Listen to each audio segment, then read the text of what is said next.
Lakeland Public Television's Common Ground is brought to you by the Minnesota Arts and Cultural Heritage Fund. I wanted to share some of the history of the Indian portages here with others, because it's almost been lost to history, the stories of the portages through Cuyuna Country. And I authored this booklet, which was published by the Cuyuna Iron Range Heritage Network.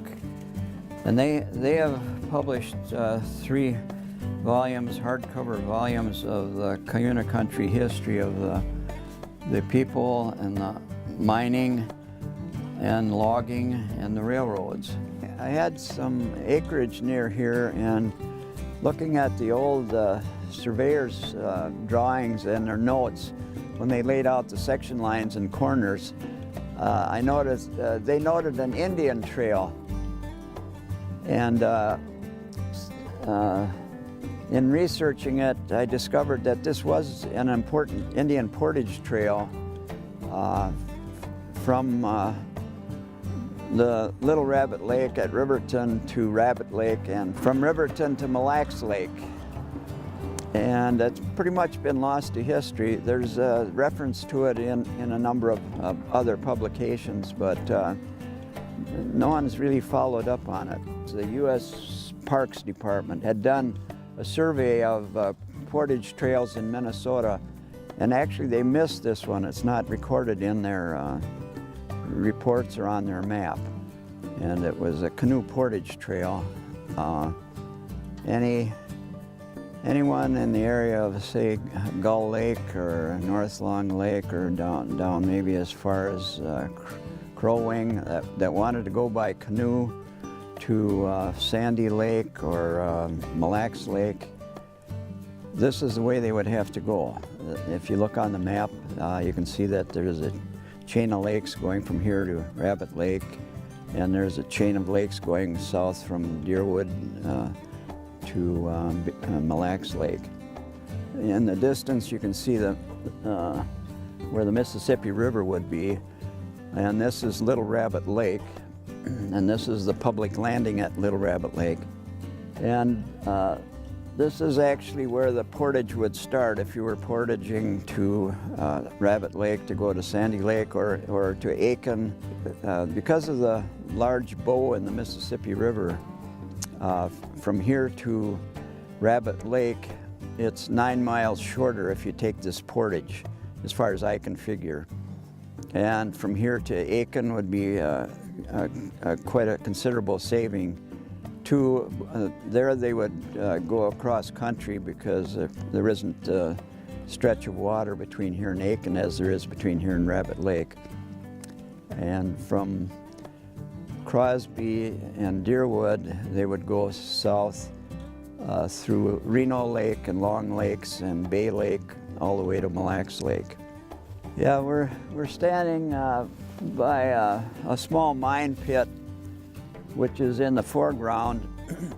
And in the distance is Little Rabbit Lake and the Mississippi.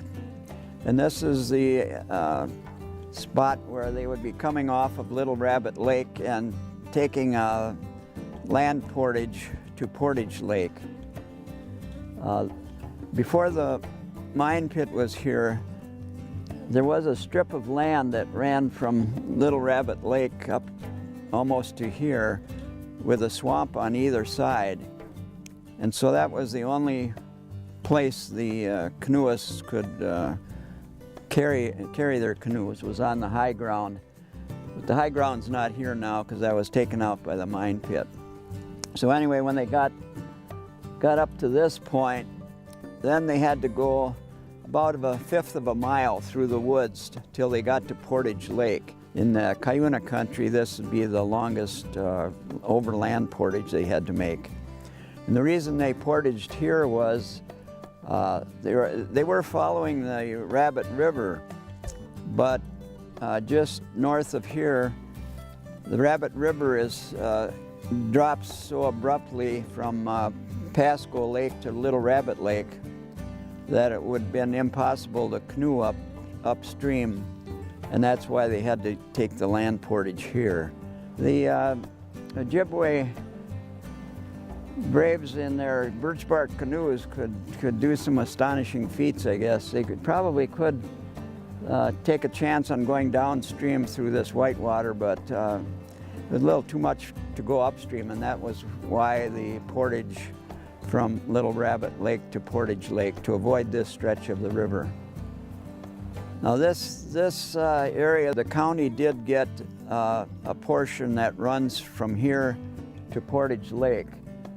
And my hope is that we can get permission from the county to brush the trail through from here to Portage Lake so canoeists could recreate the portage from Little Rabbit all the way to Portage Lake and beyond to Highway 30 and possibly to Highway 6.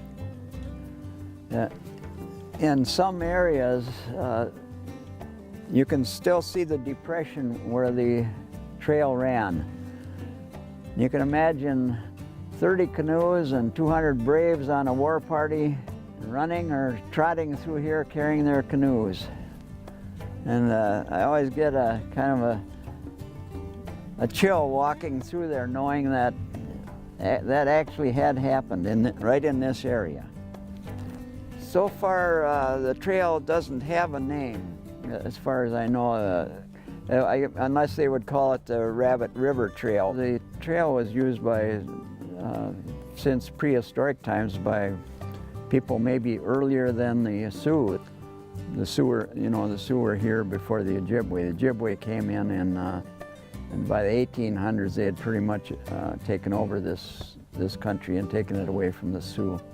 After the Sioux had been driven out of this area by the Ojibwe, and the Sioux were in southern Minnesota and Dakotas and so forth, they still were angry about the loss of their lands, and they would send war parties to take revenge, and they did have war parties. There's this famous story of their attack at Sandy Lake, and they also had made an attack at Rabbit Lake, which if they had gone from the Mississippi to Rabbit Lake, I'm sure they might have used this shortcut.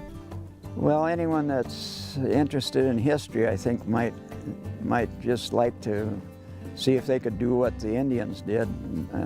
It'd be a struggle to get from here to number 30 or from here to number 6, but I think people would enjoy the challenge and enjoy the scenery. It's beautiful views here, and I don't think you can find a more beautiful place in Minnesota than this Portage route.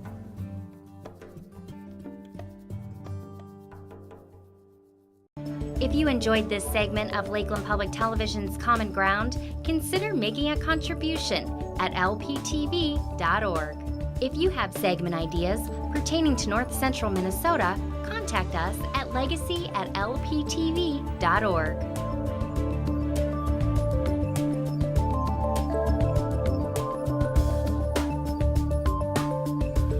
Common Ground is funded by the Minnesota Arts and Cultural Heritage Fund by the vote of the people on November 4th, 2008.